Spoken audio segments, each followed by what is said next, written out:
Thanks everybody for coming to the Colorado Legislature ANU. We very much appreciate everybody taking some time off on a Saturday afternoon. For those that are familiar with Jim Pfaff, you know that I am obviously not Jim. He's much taller and better looking than I am. He was scheduled to be our, like the panel moderator today, but he got called away at the last minute on business. He had to go to Washington, D.C. at short notice and could not avoid that. So I was on the panel, and just to kind of give a perspective as a citizen, activist, lobbyist, and so now I've kind of slid over and I'm pinch hitting now for Jim as well. So want to thank Colorado Christian University. Obviously, and I'll introduce them more in a second, we've got Senator Shawn Mitchell, who we're very glad to have, and Representative Joe Miklosi, both in the Colorado Legislature. So let's give them a big Now, and the point of this little get-together here is to find out how the process works and how you can be more effective in having your ideas heard down at the state capitol. And we want to thank, I don't want to forget to thank Keith Peterson in the back of the room. He's been the driving force behind this event. Make sure you sign up for their mailing list out there if you want to find out more information about them and keep in contact with everybody. Also want to thank the Rocky Mountain Tea Party, one of our sponsors, Jim Pfaff Show, KLZ 560 AM, The Source, the Broomfield 912 Project, the Colorado Faith and Freedom Coalition, and the Gadsden Society of Colorado. I'm Dave Williams, for those that don't know, but you can call me Dave. I am the state chair of the Libertarian Party of Colorado, so I'll be able to take all your criticisms for that later. But I hear it all the time. I'm ready to take you on that. But I'm also one of the founders and the president of the Gadsden Society of Colorado, and that is a nonpartisan citizen lobbying work group that we monitor the state capitol, what's going on over there, what these guys are doing down there. And we try to be heard, and we are heard on small government type issues. We've got our little logo out there and a place to sign up to get information from that as well, so we can keep you advised as to what's going on down at the state capitol. Now, first we'll introduce Representative Joe Miklosi on the far end there. He is a Democratic member of the Colorado House of Representatives from House District 9, Southeast Denver, which is my district, and yes, I voted for Joe. So thank you very much for coming, Joe. And when Keith first approached me about this issue, and he said he already had Shawn, Republican state senator, and I said, well, let's get a Democrat from the House so we can get different perspectives from both branches, and we're glad Joe was able to do it. And Joe has been battling a cold, so we're glad he's here to stick that out, and don't feel bad if he doesn't shake your hand. He's just trying to keep you from getting his sickness. He shook my hand. Joe got his Bachelor of Arts degree in '92 from Hope College in Holland, Michigan. He studied political science and religion. He's got his master's degree in public administration from the University of Colorado at Denver. And thank you very much, Joe. We appreciate it.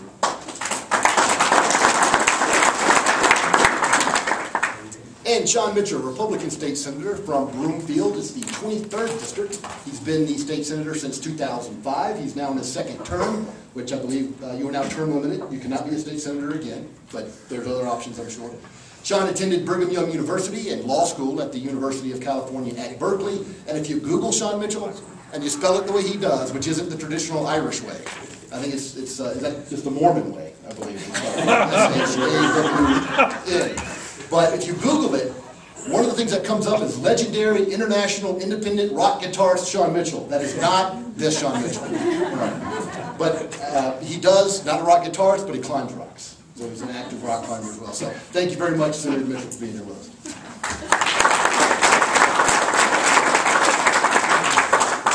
Now, like I said, we're here to give perspective on how the system works, the nuts and bolts of the legislative process down at the Colorado State House, and not here to talk about particular policies, what you think, how things should be, or what cause you are adamant about believing in. This is about the process, because it's very important for people to understand how it works, so they can, all of us, can be more effective in bringing those issues up when they are important. So I think we'll just start now and kind of go over the process a bill follows from inception to either its final passage or its death somewhere along the way. Senator Mitchell, if you want to get us started on that, just kind of tell us, how does that process work? Take it away. Will do. Is this sounding in the back? Yeah. I'm hearing Dave louder than I'm hearing myself. So that's not unusual. His noises in my head are bothering me. Friends, thank you for taking some time out of a Christmas season Saturday afternoon to be here with us. And I am aware that a participant in a public event being late for that event is inexcusable. And so rather than try and excuse it, I will use it as a foil for a cheap joke.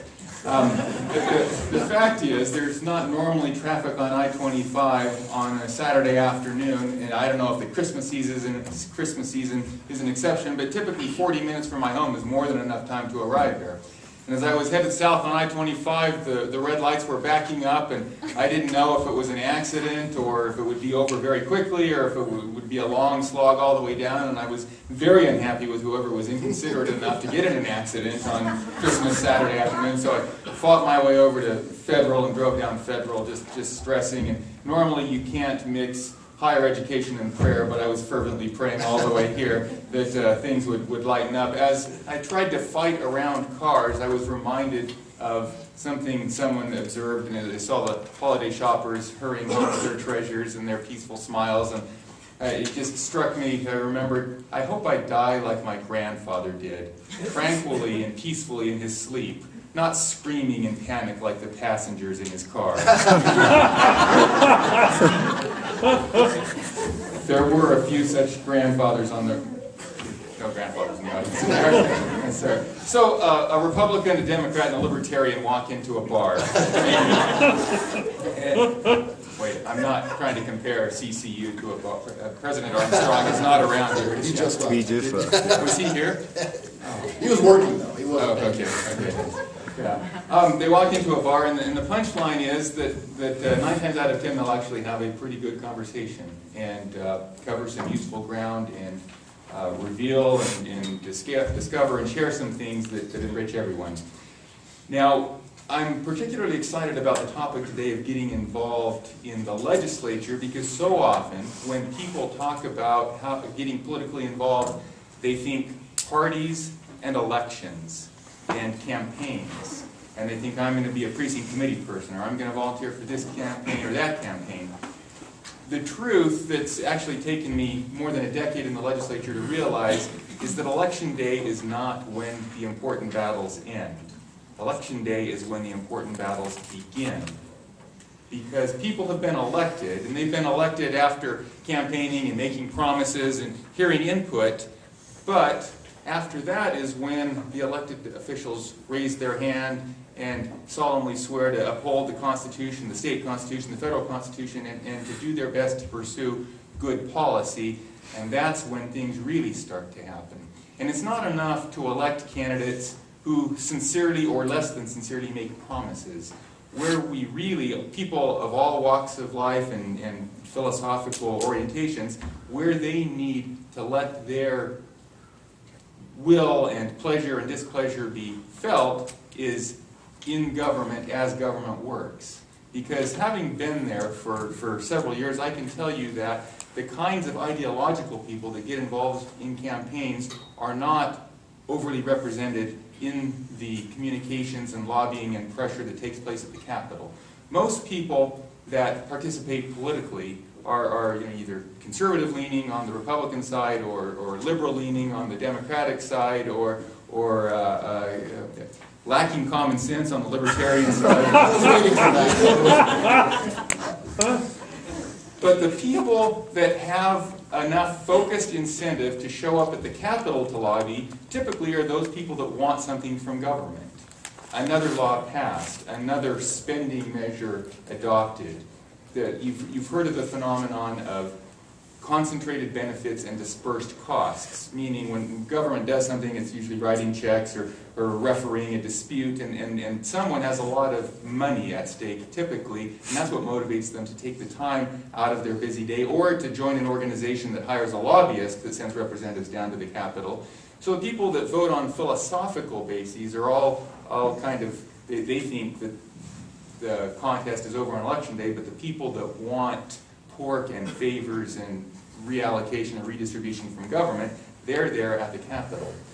So this recent season of populist awakening and people realizing that it doesn't matter what promises politicians make, government is going to keep heading in the same direction until something changes, until people realize that the spending path that we're on, that ignoring the bill that's coming due in the future isn't sustainable. Now, it's true that Joe and I really appreciate Joe coming here today. I'm not sure how different our process perspective will be. That'll be interesting to hear. But I appreciate him coming because he may or may not agree with all these particular points that I'm making.